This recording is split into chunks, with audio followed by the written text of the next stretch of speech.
Hello, good morning everyone. So अगर हम John Milton के वर्क के बारे में बात करें,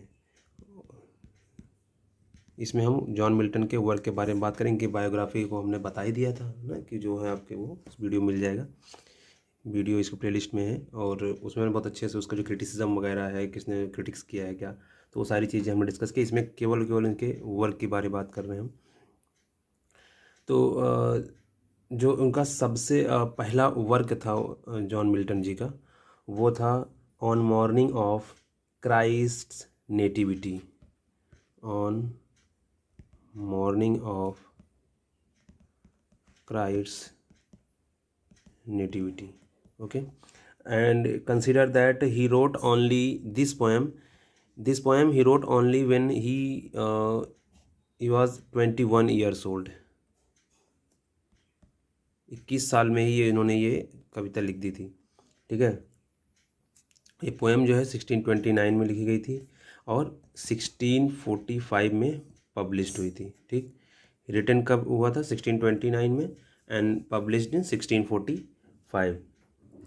and he wrote this poem his 21st birthday, okay, birthday. Written in pentameter, okay, and 7 lines each।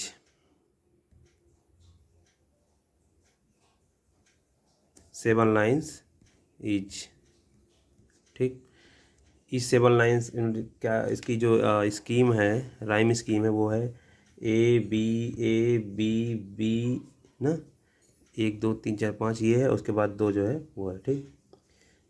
Lines में 7 है और 5 पेंटामीटर में लिखा गया है ना।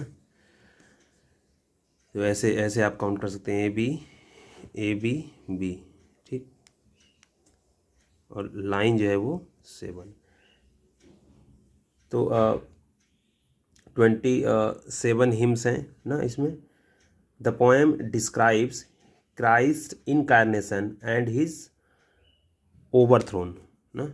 इन दिस पोएम क्या उसने बताया है कि जो है किस तरीके से उसने जीसस क्राइस्ट को उसने डिस्क्राइब किया है, उनके इनकारनेशन को, और कैसे उनको जो है ओवरथ्रोन कर दिया गया है। इसे मतलब कि जीसस क्राइस्ट को इसमें जो है उसने दिखाया है, ठीक।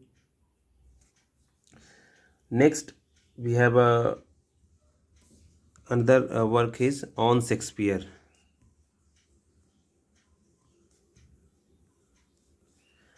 On Shakespeare, okay, on Shakespeare, you can say that this is a great tribute to Shakespeare, okay, great tribute to Shakespeare।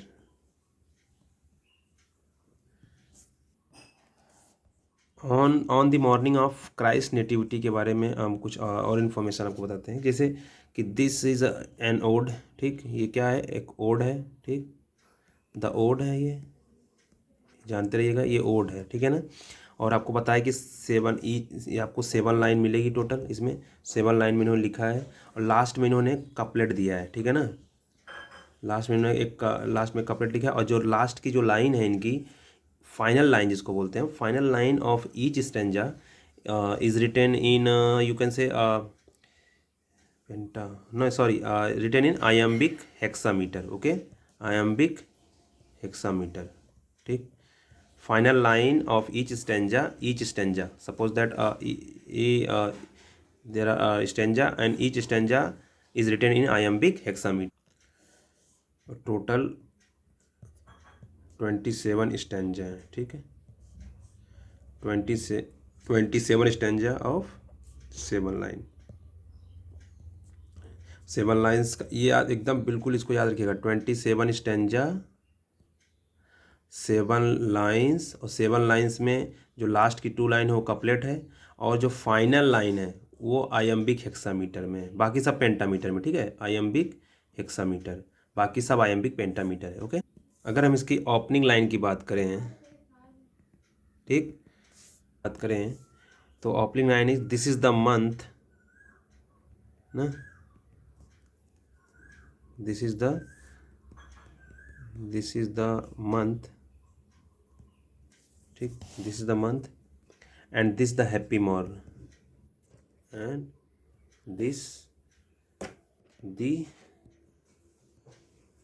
happy morn. Okay, so this is our opening line, and here this is the month, और चौसर का April is the cruellest month. April is the cruellest month. I think मुझे यहाँ थोड़ा सा click किया ना, तो this is the month. Okay, तो जो इसमें इन्होंने पहले जो 4 स्टैंजा, इन्होंने जो 4 स्टैंजा लिखे हैं वो इन्होंने इंट्रोडक्टरी स्टैंजा कहते हैं उसे, हम इंट्रोडक्टरी स्टैंजा कहते हैं.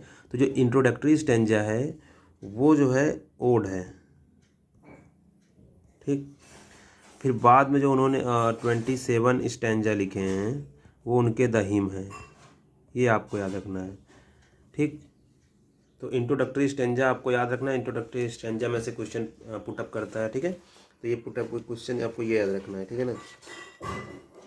और जो है तो एज वी नो दैट, जैसे मैंने कि आपको पहले बताया था कि जो प्यूरिटनिज़म था, प्यूरिटनिज़म के आपको जो है इफ़ेक्ट आपको देखने मिलेंगे. एज ऑफ मिल्टन में जितने भी राइटर्स हैं उसको आप उसमें आपको रिलीजियस जो है वो मेन फैक्ट्स मिलेगा आपको. जो यू कैन से that's blend of religious mingling ना विथ क्लासिज्म के साथ ना, मतलब कि इन्होंने क्लासिसिज्म के साथ रिलीजियस को भी मिक्स किया है. ठीक, तो ये एक चीज़ आप याद रखिएगा कि एज ऑफ मिल्टन में रिलीजन की बात तो जरूर की गई है. ओके, और जो हेलम थे, आर्थर हेलम, उन्होंने कहा द फाइनेस्ट इंग्लिश वर्क ना, ode on to the morning of Christ nativity को हालम ने the finest in English language कहा है. The finest in English language. Okay, so this quotation should be remember to you. Okay, so main him जो है इनका जो है 27 stanzas है उस मेन हिम में. और regarding this poem you have to remember 4 important quotations which is included in this poem, and the first one is, तो the first quotation we have 5th stanza of hymn ना, the hymn से जो लिया गया है, the hymn से 5th stanza जो लिया गया है वो है जिसमें वो ओशियन को टारगेट करता है. मतलब कि कहता है कि जो ओशियन है ना वो भी जो क्या भूल गया है क्या करना, रोर करना ना. रोर करना मीन्स अपनी लहरों को, आवाज़ों से जो है लोग इम्प्रेस होते थे, एक्साइटेड होते थे. Then he says that who means the ocean also has quite forget to roar. And वहीं दूसरी तरफ जो बर्ड्स ऑफ कॉम है, जो मतलब जब सिम्बॉल है किसका, मतलब कि पीसफुल और काम का, शांति का प्रतीक है बर्ड्स ऑफ काम ना, कहते हैं ना कि जो हेल्सियन, इनको मतलब एक तरह का जो है ऑस्ट्रेलियन पक्षी जो होता है किंगफिशर ना, तो क्या करता है जब उसको जब ब्रूडिंग या ब्रीडिंग करना होता है तो वो जो समुद्र की लहरें होती हैं उस पर मतलब कि चार्मिंग, मतलब कि इम्प्रेस होकर मतलब उस पर जो है फ्लाइंग करता है. तो वो जो है कह रहा है कि जो जो ये बर्ड्स हैं वो क्या कर रही हैं, वो जो उस शांत लहरों पे भी बैठ के ब्रूडिंग कर रही हैं. ठीक है ना. Next quotation we have the shepherds on the lawn or before the point of dawn set simply chatting in a rustic row. तो in this quotation he say that कि जब मतलब कि प्रभु यीशु के जो मैसेंजर हैं वो खुद उनके साथ रहने के लिए आए हैं, तो सिफर्ट्स क्या करते थे, जैसे ही डाउन होता था वो जो है क्या करते थे, एक लाइन में, मतलब कि अपना, मतलब कि ग्रासी लॉन मतलब होता है प्लेन ना, घास का प्लेन मैदान, तो वहाँ बैठ कर अपना क्या करते थे वो लोग, चिट चैट करते थे या टॉकिंग करते थे ना. Next, in vain with symbols ring they call the grisly king in dismal dance about the furnace blue. So this is the 23rd hymn na, 23rd hymn, and in this hymn he said that, okay, so if we talk about on Shakespeare, so this is a sonnet. Okay, sonnet of Milton, and in this sonnet, in this sonnet you have to remember 2 or 3 main things which is repeatedly asked in your exam. that the first things, Shakespeare को जो है इसमें Milton ने had said that son of memory. ठीक, son of memory. And the another things you have to know, air of fame. air, okay, not hair, okay, air of fame. This important quotes, these two phrase or no, you have to remember this, okay. And here Milton has given hateful, or you can say hateful tribute, okay, tribute to Shakespeare, okay. So something, देखिए Milton के बारे में अगर exam में पूछता है तो बहुत ज़्यादा उसके जो है पैराडाइज लॉस्ट से ही क्वेश्चन बहुत जान बनते हैं, पैराडाइज लॉस्ट से, ठीक. और पैराडाइज लॉस्ट हो गया, और लिसिडस, लिसिडस भी एक, लिसिडस से भी बहुत पूछा जाता है, ठीक. कॉमर्स, ऐसे कुछ इंपॉर्टेंट है ऑन शेक्सपियर, तो ऐसे टारगेट किए गए हैं, ठीक है. तो हम इसमें ज़्यादा अपना समय बर्बाद नहीं करेंगे. Next we move on our third work of John Milton. So the third is we have arriving at the age of 23, okay, arriving at the age of 23. So arriving at the age of 23, this is a, you can, first of all, you don't have a confusion that this is the similar to on morning of Christ nativity, okay. So that this is the wrote on 23, जब वो 23 as मतलब पहुंचा तब उसने ये लिखा था, ठीक है. इसमें वो जो है कहता है कि time is like a thief of youth, ना, time is like a thief of youth, okay. And this poem is written in 1623, and a crucial time in Milton's life. Just after his graduation he wrote this poem, okay. In this poem Milton accepts that he may not seem as mature as some of his contemporaries, but express a desire to use his talent well and his trust in God's will for him over time. Okay, one thing to understand here, if we talk about Milton sonnets, so this is the tropical range, okay, in tropical range.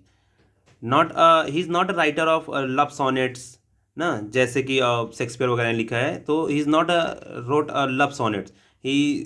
तो मैंने आपको बताया था कि Putin में जो था वो सा ग्लूमीनेस, डिसमेंटलिज्म ना, तो सफरिंग, मतलब बहुत ज़्यादा, मतलब कि एकदम अव्यवस्था टाइप की, मतलब कि पोएम थी सब ना, ग्लूम वगैरह दिखता था. ये इसने क्या किया, यही चीज़ उसमें इंप्रेशन दिया था लिटरेचर में, ठीक है ना. मिल्टन ने क्या लिखा था, उसने लिखा था पॉलिटिकल सोनेट. तो उस समय बहुत ज़्यादा आपको पता ही था कि पॉलिटिकल अपहीवल चल रहा था, चार्ल्स फर्स्ट और जेम्स फर्स्ट, ओलिवर क्रॉमवेल, तो this is versus parliament. So there are lots of political upheaval at that time of Milton. So he wrotes not a love sonnet, but he wrotes political sonnet, occasional sonnets, elegiac sonnets and sonnets of personal. तो आपको personal element भी मिलेंगे Milton के आप sonnet में, okay. जैसे कि meditation कैसे करें, how to overcome the tensions ना. So there are lots of sonnets written by him to meditation, calm for finding calm, peaceful. So these are the fact features of John Milton, okay. इसकी एक important line जो है बहुत ही अच्छी है, कि जो है ना, how soon hath time the subtle thief of you. ये ओपनिंग लाइन है, ये जरूर याद रखना है. देखिए किसी भी पोएम की आपको ओपनिंग लाइन और क्लोजिंग लाइन जो आपको रिमेंबर होनी ही चाहिए. Most of exam it will be asked by the commission, okay. So कहीं आपको, मतलब कि आपको ओपनिंग लाइन और अंतिम लाइन आपको नहीं छोड़ना है, ठीक है ना. ये आपको याद ही रखना है, आई थिंक सबको पढ़ के जाना चाहिए ना. तो how soon had time the subtle thief of youth stolen on his wing, stolen on his wing my 3 and 20th. ये बहुत बार पूछा गया है कि मतलब कि इसमें कन्फ्यूज़न होता है ना, तो on the morning of Christ nativity किस एज में लिखा था, तो 21 23 ऑप्शन में दिया रहता है, तो लोग 23 इसमें कन्फ्यूजन क्रिएट होता है, ठीक है। तो ये आपको याद रखना है कि एज 23 में उसने जो है ये arriving at the age of 23 लिखी थी पोएम ना, उसमें तो वैसे भी मेंशन है। तो stolen on his wing 13th and 3 and 20th year, okay. और इसकी क्लोजिंग लाइन जो है आपको जो है, इसकी क्लोजिंग लाइन जो है, as ever in my great taskmaster's eye, okay, all is if I have grace to use it so as ever in my great taskmaster's eye, okay. So इसमें जो है आप एक चीज़ देखेंगे, तो यहाँ पे ये अपने जो है अपने यूथ के बारे में बता रहे हैं कि कैसे मतलब कि उसका यूथ जो है मतलब कैसे ही खो गया है ना। जैसे कि एक bird flying away with his wings in sky and lost in our eyes, so he says that in the same way I have my youth has been stolen by someone और समवेयर, ओके। तो ये कहता है पूरे मतलब कि कैसे जो है टाइम जो है कितनी तेज़ी से बीत रहा है ना। और जो है यहाँ पे एक चीज़ याद रखना कि सीज़न को कैसे उसने, सीज़न ये एग्ज़ाम में पूछा गया कई बार कि सीज़न को इसने जो है on the age arriving at the age of 23 में उसने सीज़न को as a metaphorical, as a metaphor ना, एज अ मेटाफर इसने जो है रिप्रेजेंट किया है। याद रखिएगा इसको, एज अ मेटाफर उसने जो है जैसे लेट स्प्रिंग, उसमें एक लाइन है लेट स्प्रिंग फ्रेज है, तो याद रखिएगा इसमें जो है लेट स्प्रिंग जो सीजन को क्या कहा है, मेटाफर क्या है, इसका मतलब क्या होता है, तो लेट स्प्रिंग का मतलब ये होता है कि मतलब कि related to his youth, okay. तो बहुत सारे इसमें आपको फ्रेज मिलेंगे, इनवर्ड राइपनेस, ब्लॉसम, हाँ, there are lots of phrase. और तो ये बस इसको आपको मोटा मोटा इतना याद रखना है, जैसे कि सीजन को इसने मेटाफर कहा है, इसकी ओपनिंग लाइन क्लोजिंग लाइन आपको याद रखनी है, ठीक। शेक्सपियर सोनेट तो हो गया। अब हम बात करते हैं उसका जो है हम बात करते हैं जो उसकी companion poems, his two companion poems with I think Italian title. I think you have guess in which poem I am talking about. So I am talking about El Allegro, and the another one is Al Penseroso, ठीक। तो these two poems his companion poems and Italian title. So here El Allegro means you know very well, lots of time asked in exam, happy man, a happy man, okay. And penseroso here referred to the thought one or melancholy, thought one or melancholy, ठीक। तो let's have discuss this poem for exam point of view. So what you have to remember from the exam point of view in L'Allegro and Il Penseroso. So here I want in L'Allegro Milton has talk about or discuss, Milton has talked about or discuss lots of various Greek god, various Greek god। तो मैंने एक बात मैंने आपको कई बार बताया कि देखिए क्लासिक को जो है प्यूटन से रिलीजन से मिक्स करके इसमें जो दिखाते हैं, तो ग्रीक गॉड को क्लासिकल थीम लेके जो है क्लासिक को फॉलो किए थे ये एज ऑफ मिल्टन वाले। तो उन्होंने ग्रीक गॉड का बहुत सारा एग्जाम्पल दिया उन्होंने, ठीक है ना। और ये जो पोएम थी एल एलिग्रो से, विलियम ब्लेक का नाम आपने सुना होगा, विलियम ब्लेक, ये बहुत इंस्पायर हुए थे। तो ये आप पूछ लेता है एग्जाम में कि मतलब कि in which Milton's poem William Blake has inspired, so the answer is L'Allegro, okay. ये भी जो है स्प्रिंग टाइम में लिखा गया है, ठीक, स्प्रिंग के सीज़न में लिखा गया ये भी, ठीक है। और इसमें जो है जो भी जितने भी गॉड्स हैं उनकी जॉयज मेरीज ना, एक मतलब दोज ऑफ हैप्पी मोमेंट के बारे में इसमें जो है उसने किया, इसीलिए एल एलिग्रो का मतलब है an happy man and happy event, okay. Here he talk about the rustic life of rustic life of shepherd, and how they pass their time na, telling a story while guarding their flocks. On the other hand, city life goes to theater. तो इसमें जो है rustic life के बारे में बात किया गया है, सेफर्ड के बारे में कैसे वो अपना समय बिताते हैं, ग्रीक गॉड के हैप्पीनेस के बारे में बात किया गया है, ठीक। एंड इसकी जो ओपनिंग लाइन और क्लोजिंग लाइन जो है वो है hence लोथेट melancholy of Cerberus and blackest midnight born. And closing line is these delights, if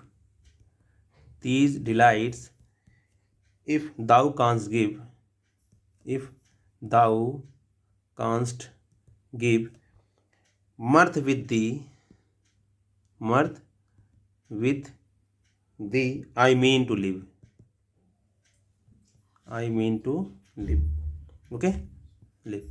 so this is the. और एक चीज़ याद रखिए, ड्राइडन ने जो है इस पोएम के रेफरेंस में एक चीज़ कहा है मिल्टन को कि उसने जो है नेचर में, मतलब कि जो है नेचर में एंट्री मारने का प्रयास किया, किसके द्वारा, बुक के द्वारा, स्पेक्टिकल्स ऑफ बुक। ओके, तो ये चीज़ आप याद रखिएगा, ड्राइडन ने एक एग्जैक्टली क्या कहा। Milton with looking at nature, through the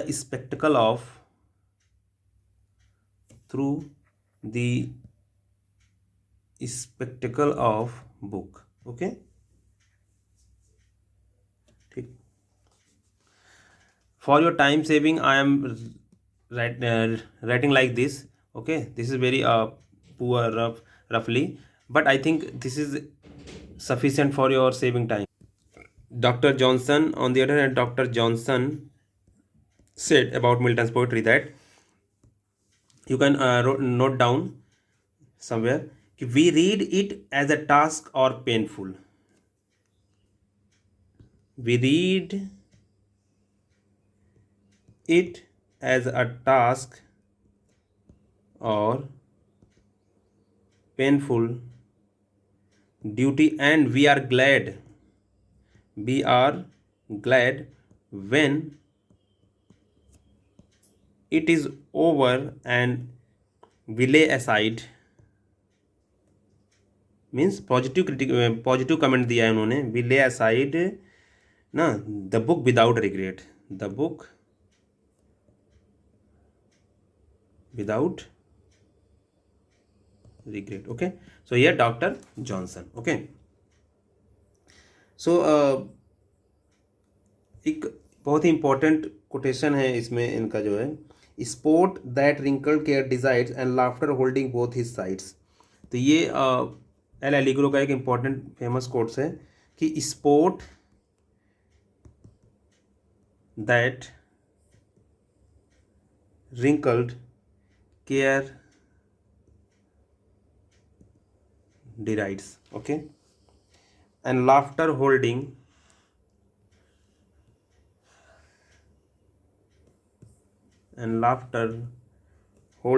both his sides.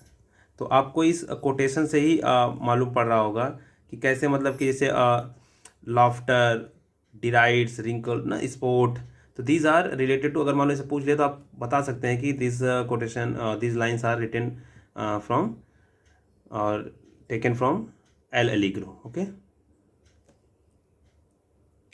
तो it's all about L'Allegro. Next we discuss on Il Penseroso. Okay, so Il Penseroso की अगर हम बात करें तो इसका तो होता है थॉटफुल वन और मेलानकोली, you can in your own word thoughtful one. Okay, so this is the thoughtful one, and there are too much pessimistic point of view. से ये पोएम लिखा गया है। इसमें आप जो है, इसमें जितने भी गॉडेसेस, GODDE गॉड, जितनी भी देवियां हैं मेलानकोली की, उनको इसमें जो इन्वॉक किया गया है। Peace, quiet, temptation, silence, all that things has been discussed in this. Okay, alchemy, astrology give you can say material for poetry. Okay, इसमें जो है alchemy और astronomy ना, these are the material for poetry. इसमें जो है साधुवाद, ये साधुवाद जानते हैं आप, एसेटिज्म होता है एक, मतलब जैसे we like a saint. Okay, और यू कैन से सेज। तो इसमें जो है साधुवादता की बात की गई है। ओके, मीन्स थॉटफुल वन, कि कंधार की गुफाओं में, पहाड़ों पे जाके, हिमालय पर्वत पे जाके जो है सब कुछ त्याग के जो है वहाँ पे ईश्वर की आराधना करिए, किसी से कोई ले नहीं देना। ठीक है, तो और लिखा गया इसको ऑक्टेसिलेबिक कपलेट में।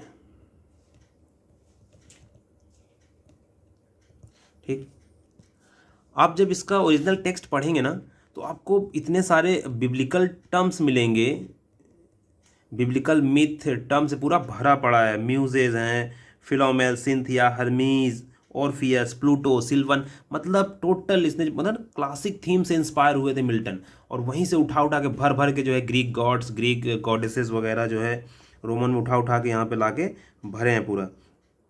एक इनका इसमें कोट्स है एक तो जो है कि इसको याद रखिएगा जरूर, इसको हिम, सॉरी एक सेकेंड, हाँ, तो him that yon soars on golden wings, yon soars on golden wings, and guiding the fairy wheeled throne, guiding the fairy wheeled throne। ठीक, तो ये कोटेशन आप याद रखिएगा। ठीक,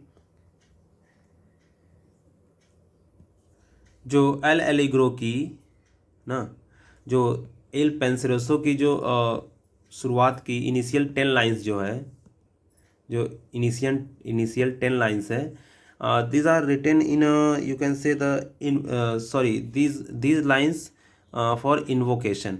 ओके, आवाहन किया उसने देवी देवताओं का ना। और आपने देखा होगा कि जैसे कि इसमें आयम्बिक फीट में लिखा है इसने, आयम्बिक फीट और irregular in length.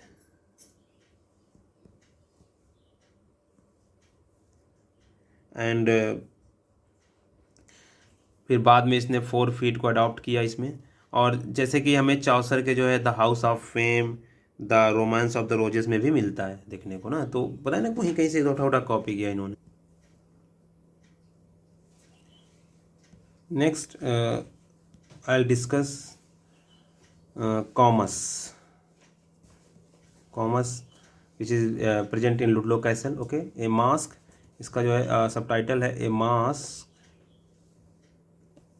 presented it Ludlow Castle, honor the virtue of chastity ना।